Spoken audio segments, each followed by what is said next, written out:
There is no planet B: France's Macron rules out Paris pact renegotiation after US withdrawal. Reuters. In a televised address, French President Emmanuel Macron ruled out any renegotiation of the Paris Climate Accord after President Trump pulled out of the agreement. French President Emmanuel Macron says the Paris Climate Accord is not up for renegotiation and U.S. President Donald Trump's decision to withdraw will harm American interests and citizens.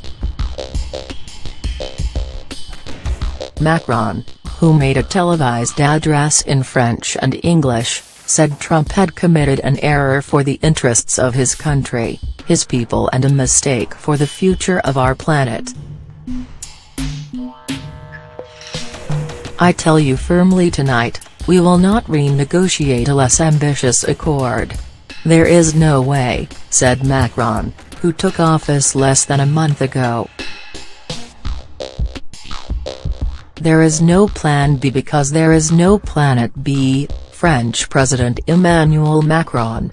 Don't be mistaken on climate, there is no plan B because there is no planet B. The move cannot actually be finalized until near the end of Trump's term. In a gesture to those who had encouraged him to remain in the accord, Trump said he was open to negotiating a new climate deal that, in his assessment, would be more fair to U.S. interests. Not seeing eye to eye these days, German Chancellor Angela Merkel and U.S. President Donald Trump at the G7 summit in May. We all share the same responsibility: make our planet great again. pic.twitter.com/Emmanuel Macron, @Emmanuel Macron, June 1, 2017.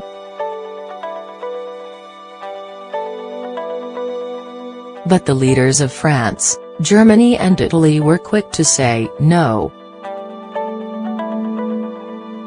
We deem the momentum generated in Paris in December 2015 irreversible, and we firmly believe that the Paris Agreement cannot be renegotiated, since it is a vital instrument for our planet, societies and economies, read a joint statement from Macron, German Chancellor Angela Merkel and Italian Prime Minister Paolo Gentiloni.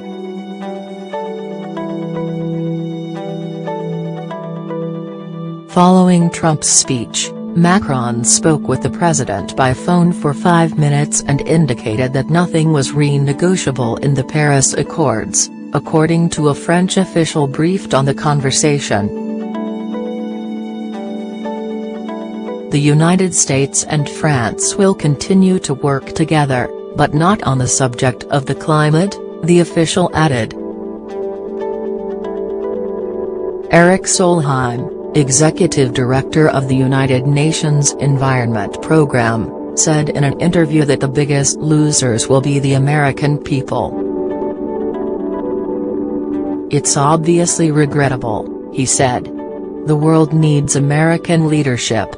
However, the impact is less than most people would believe, because China, India and Europe will provide leadership.